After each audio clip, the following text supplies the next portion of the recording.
Video. If you have this problem on your WeChat, in this video we'll fix it right now. Let's do it. So just go directly, open your settings of your mobile phone, and after that open the apps option. Inside your apps option, search for WeChat and click on WeChat when you find it.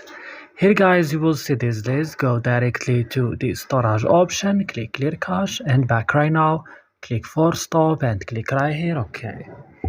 Come to permission option and make sure that you give access to camera, files and media, microphone and also contacts, and back now to the battery.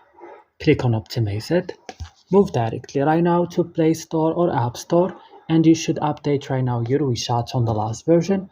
And after you do this, just come and restart your mobile phone, and that's all what you need to do.